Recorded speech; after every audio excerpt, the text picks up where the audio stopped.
থাকি। আসসালামু আলাইকুম রহমতুল্লাহি ওয়া বারাকাতুহু। ওয়া আলাইকুম আসসালাম ওয়া রাহমাতুল্লাহি ওয়া বারাকাতুহু। एक नंबर हदीस शरीफ अखलिस्तीन का एक फीकल अमलुल कलील हदीस शरीफ अरे तो तुम्हारे मन के खटी करो बोले पो আমলে নাজাতের জন্য যথেষ্ট হইবে। 2 নম্বর হাদিস শরীফ خيركم من تعلم القرآن وعلمه হাদিস শরীফের অর্থ তোমাদের মধ্যে সর্বোত্তম ওই ব্যক্তি যিনি কোরআন মাজিদ শিক্ষা করেন এবং শিক্ষা দেন। 3 নম্বর হাদিস শরীফ তালাবুল ইলমি ফরিদাতুন আলা কুল্লি মুসলিম হাদিস শরীফের অর্থ তিনি ইলম লাভ করা প্রত্যেক মুসলমানের উপর ফরজ।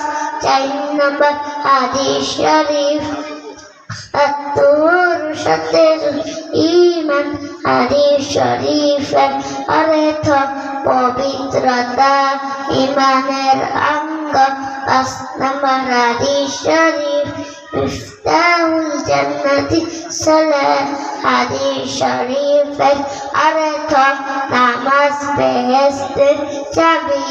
6 নম্বর হাদিস শরীফ আউয়ালু মা ইয়াসাবু বিহিল আবদু ইয়াউমাল কিয়ামাতিস সালাত হাদিস শরীফের অর্থ কিয়ামতের দিন সর্বপ্রথম নামাজের হিসাব হইবে।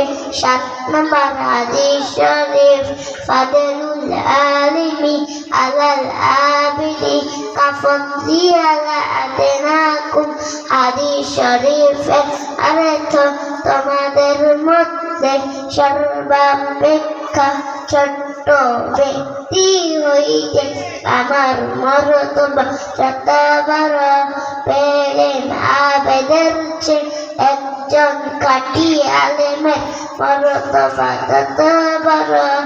8 নম্বর হাদিস শরীফ الدعاء والعبادة হাদিস শরীফের অর্থ দুআ ইবাদত। 9 নম্বর হাদিস শরীফ মান লাম ইয়াসআলিল্লাহ ইয়াগদাব আলাইহি হাদিস শরীফের অর্থ যে ব্যক্তি আল্লাহ তাআলা নিকট দোয়া করে না আল্লাহ তাআলা তাহার উপর রাগান্বিত হন। 10 নম্বর হাদিস শরীফ লা ইয়ারহামুল্লাহু মান লা ইয়ারহামুন নাস হাদিস শরীফের অর্থ যে ব্যক্তি মানুষের রহম করে না আল্লাহ তাআলা তাহার উপর রহম করে না। মাশাআল্লাহ মাশাআল্লাহ, সকলে বলি চিৎকার দিয়ে মাশাআল্লাহ।